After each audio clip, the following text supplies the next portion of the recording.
My name is Alex, and this is my sister Rebecca.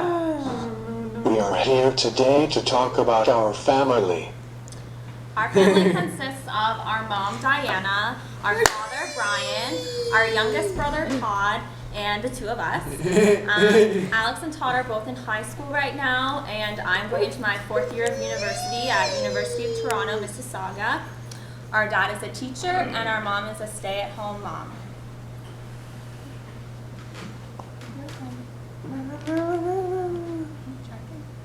Our family has been through a lot. I was diagnosed with autism when I was 2.5 years old. Todd was later diagnosed with autism as well, a week before his second birthday. So I was really young at the time that my brothers were diagnosed. I don't remember much from this time, but what I've been told is that my youngest brother especially, he used to be able to talk and he would socialize, quote, normally, and then he kind of regressed, and now he can't talk at all. So my parents, they experienced that regression from watching their youngest child go from talking and communicating and interacting with other kids to not really being as engaged.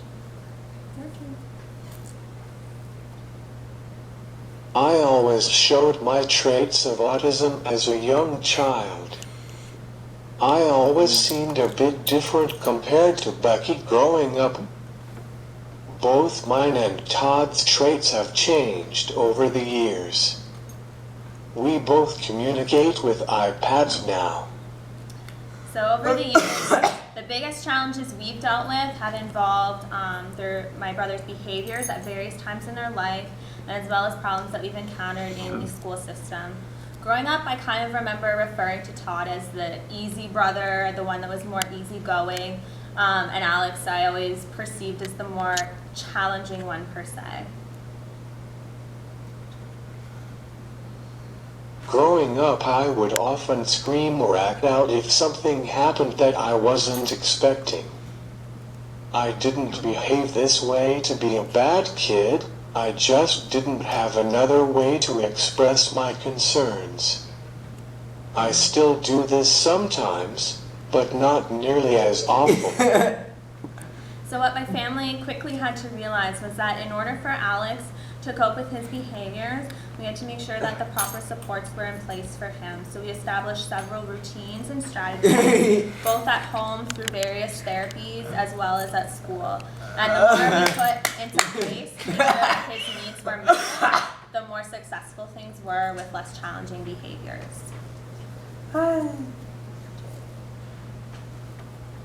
As a kid, Todd wasn't as routine-oriented, and he usually didn't scream the way I did.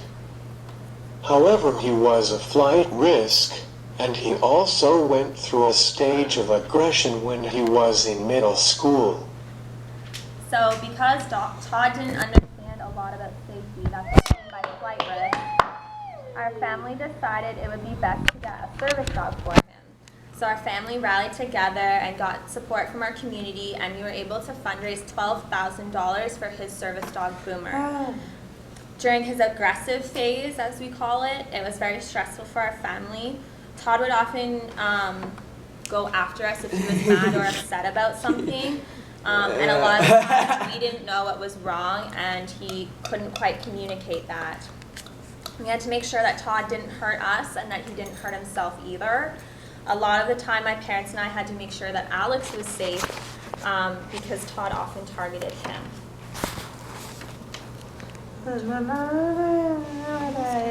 When Todd had these moments, I didn't understand how to protect myself.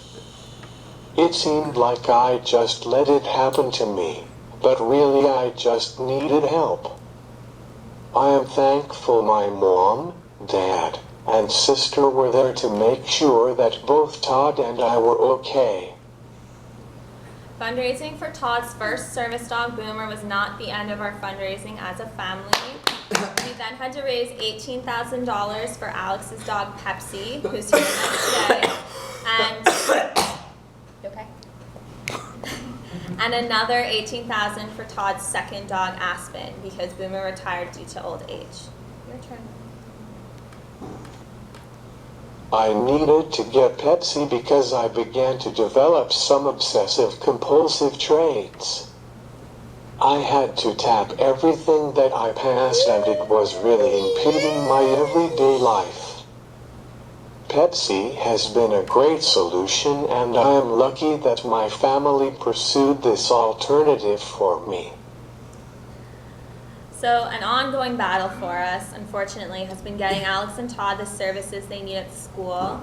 We faced a lot of resistance from various school staff over the years, and it has been a constant struggle, it seems.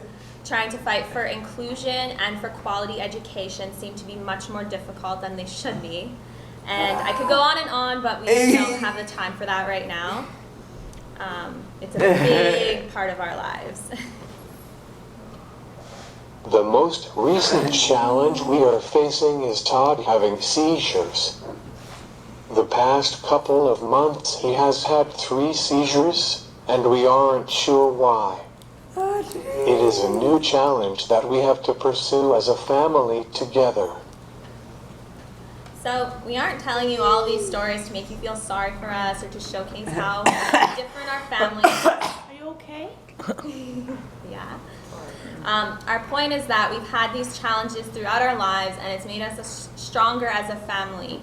I know I wouldn't be where I am today if it weren't for my brothers and my parents being exactly who they are. I wouldn't change anything about them. I'm so thankful for them. They've made me a better person. We have a video we want to show you now about our family. And we want you to think about a song that represents your family. You will be sharing your family theme songs tomorrow.